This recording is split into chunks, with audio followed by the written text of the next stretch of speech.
Lagian gimana ceritanya tuh iPad bisa sampai di Indonesia, dibeli di Indonesia. Regionnya aja ya, region Hong Kong. Walaupun barangnya udah di Indonesia, berarti siapa yang masukin ke Indonesia sebanyak itu? Hola netizen yang tercinta, lagi-lagi Baim Wong mencuri perhatian publik setelah dirinya mengumumkan akan melakukan penjualan iPad dengan harga 1 juta rupiah saja. Harga murah ini sempat memicu perdebatan di media sosial. Banyak yang menuding jika produk tersebut adalah ilegal. Membantah tudingan ini, Baim Wong langsung datang ke Direktorat Jenderal Bea Cukai untuk memastikan jika barang yang ia jual adalah legal. Dirinya pun menyertakan bukti surat faktur pembelian lokal perangkat tersebut. Setelah melakukan pemeriksaan, Direktorat Jenderal Bea Cukai memastikan jika Baim Wong berhak menjual perangkatnya tersebut dengan harga 1 juta rupiah saja. Terkait hal ini, Deddy Corbuzier melalui tweetnya justru mengungkap fakta berbeda dari iPad harga 1 juta rupiah yang dijual Baim Wong. Berdasarkan cuitan di akunnya, Deddy Corbuzier mengunggah 2 screenshot unggahan akun @fosfor_ig di Instagram. Akun tersebut mengunggah resi pengiriman yang ada di kotak iPad di video Baim Wong. Terungkap bahwa iPad Air 2 16GB yang dijual Baim Wong ini berasal dari Hong Kong. Netizen yang berbakti ini juga membantah pernyataan Direktorat Jenderal Bea Cukai yang menyebut bahwa iPad tersebut berjenis Wi-Fi only. Pasalnya, list hitam di bagian atas perangkat menunjukkan bahwa iPad ini menggunakan seluler. Cuitan Deddy Corbuzier yang mengungkap asal pembelian iPad harga 1 juta rupiah Baim Wong ini lalu menuai berbagai reaksi. Nah, gimana nih menurut netizen yang terhormat? Silahkan berkomentar ya. Hai, berita menarik nih tentang seorang Baim Wong atau artis ibu kota yang menjual iPad Air Wi-Fi 16GB dengan harga miring. Konon katanya ini smartphone tersebut sudah di stop produksi oleh pihak iPhone dari 2017. Namun belakangan ini Baim Wong bisa menjual dengan bebas tanpa adanya dosbook dengan harga miring. Dan Bea Cukai pun baru tahu nih karena beredarnya video si Baim Wong yang menjual dengan harga miring. Bagaimana tanggapan kalian dengan hal tersebut? Banyak sih yang seperti itu di era sekarang ini. 3 fakta tentang Baim Wong yang jual iPad 1 jutaan ya. Yang pertama, bro, yang namanya barang elektronik itu nggak ada yang jadi tai ya. Mungkin kalau udah rusak dipakai lagi baru tuh boleh dibilang tai. Tapi kenyataannya semiconductor itu gampang banget buat di reuse dan itu bisnisnya miliaran dolar. Mau ngeklaim bahwa iPad yang dijual Baim Wong tuh pasti tai, hati-hati, belum tentu jawabannya. Faktor yang kedua, dan situ ngomong bahwa harus dikasih gratis. Hati-hati, itu mental gratisan, nggak baik. Kita itu kalau bisnis mau membantu orang ngasih produk lebih bagus dengan harga lebih menarik, itu konsepnya juga membantu ya, karena yang beli mendapatkan nilai lebih. Faktor yang ketiga, di Shopee nih, di Shopee ya, banyak bos yang jualan iPad 2 udah lama dengan harga yang lebih mahal. Jadi kalau Bea Cukai sekarang nih tiba-tiba ngerasa kaget dan lain-lain, kayaknya sih pemain-pemain lama yang ada di ITC cuman ketawa sih ngelihat klaim-klaim orang-orang ini sekarang. Hati-hati, bijak-bijak jadi pembeli, bijak-bijak jadi konten kreator.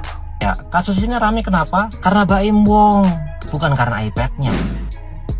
Oke guys, jadi video yang Baim Wong jualan iPad itu ya, itu tuh udah ada update baru guys. Jadi spek yang si Baim jual ini adalah iPad Air 2 16GB ya, dan second. Yang kalau misalnya kalian ada duit 1 juta dan kalian beli iPad itu tuh gak mungkin kalian bisa pakai lagi di zaman sekarang. Yang pertama itu adalah karena kapasitasnya cuma 16GB cuy. 16GB sekarang kalian aplikasi udah berapa ratus MB anjir, bisa sampai 1 GB juga. Belum software yang bawaan pabrik gitu kan, apa istilahnya, bloodware lah. Kalau masalah legal ya emang udah legal sih, udah terbukti lah legal, cuman masalahnya kan ya produknya kagak worth it sama sekali coy. Dan daripada kalian bingung mau beli HP apa yang di bawah 1 juta, gua ada rekomendasi sih buat kalian. Yang pertama itu adalah Intel A60s. Dia tuh udah RAM 8GB, 64GB memori, dan juga ya tahun rilisnya masih 2023, jadi masih baru banget gitu loh. Nggak bakal sebanding lah kalau bandingin sama iPad yang 1 juta itu. Kalau kalian mau merek yang lebih terkenal lagi, mungkin bisa Redmi A2 ya, harganya masih di bawah 1 juta. Ya tipis-tipis lah. Itu RAM-nya 3, terus memorinya 32GB. Ya lumayan lah daripada 16GB juga kan. Ya semoga uang kalian yang kalian pakai itu nggak terbuang sia-sia aja lah karena iPad doang, layar gede, kenceng kagak anjir. Main download Mobile Legends aja kagak cukup itu memorinya.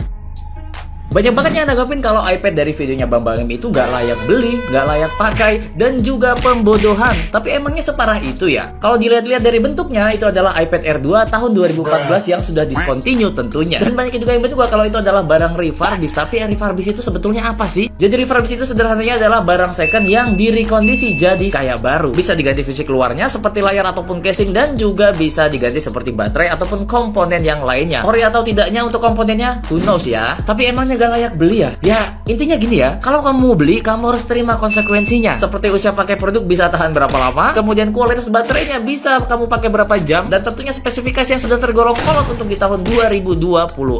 Tapi saran aja sih untuk owner videonya ya, dijelaskan jenis iPad, kondisi, dan juga bagaimana ketentuan garansinya. Kalau kamu punya uang 1 juta, kamu pilih iPadnya Bang Baim, atau tab yang katanya RAM-nya 12 GB, atau ditabung aja untuk ambil si iPad 9 baru garansi resmi yang harganya cuma di 4 jutaan aja.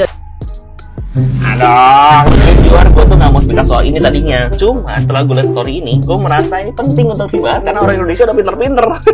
Saya suka, saya acokin jempol nih buat yang bikin story barusan.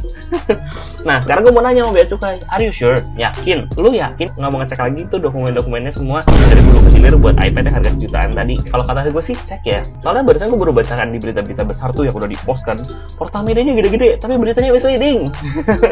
Ngomongnya katanya iPad-nya Wi-Fi only kan. Tapi itu bisa lo cari dengan mudah kalau itu bukan Wi-Fi only. Lo bisa cari pembedanya iPad Wi-Fi only sama yang seluler, dan yang dipegang oleh mas-masnya itu adalah iPad yang seluler. Itu gampang banget carinya nih, bisa lihat di website yang ini nih gue cantumin ya.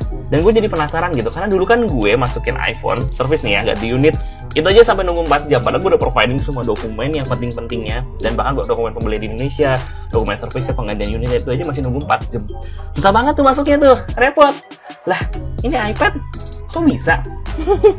Tolong dong dibuktiin, karena gue penasaran. Sekarang Wi-Fi only-nya ini adalah karena iPad rusak, karena nggak bisa connect nih sama seluler, atau karena emailnya nggak terdaftar jadi dibilang Wi-Fi only.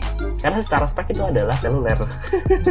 Dan coba deh, gue penasaran ada dokumen dari hulu ke hilirnya atau enggak. Udah gitu cocokin sama dari website Apple, lo bisa cek kan nomor serinya kan, bakal kelihatan langsung kok itu iPad Wi-Fi only atau seluler.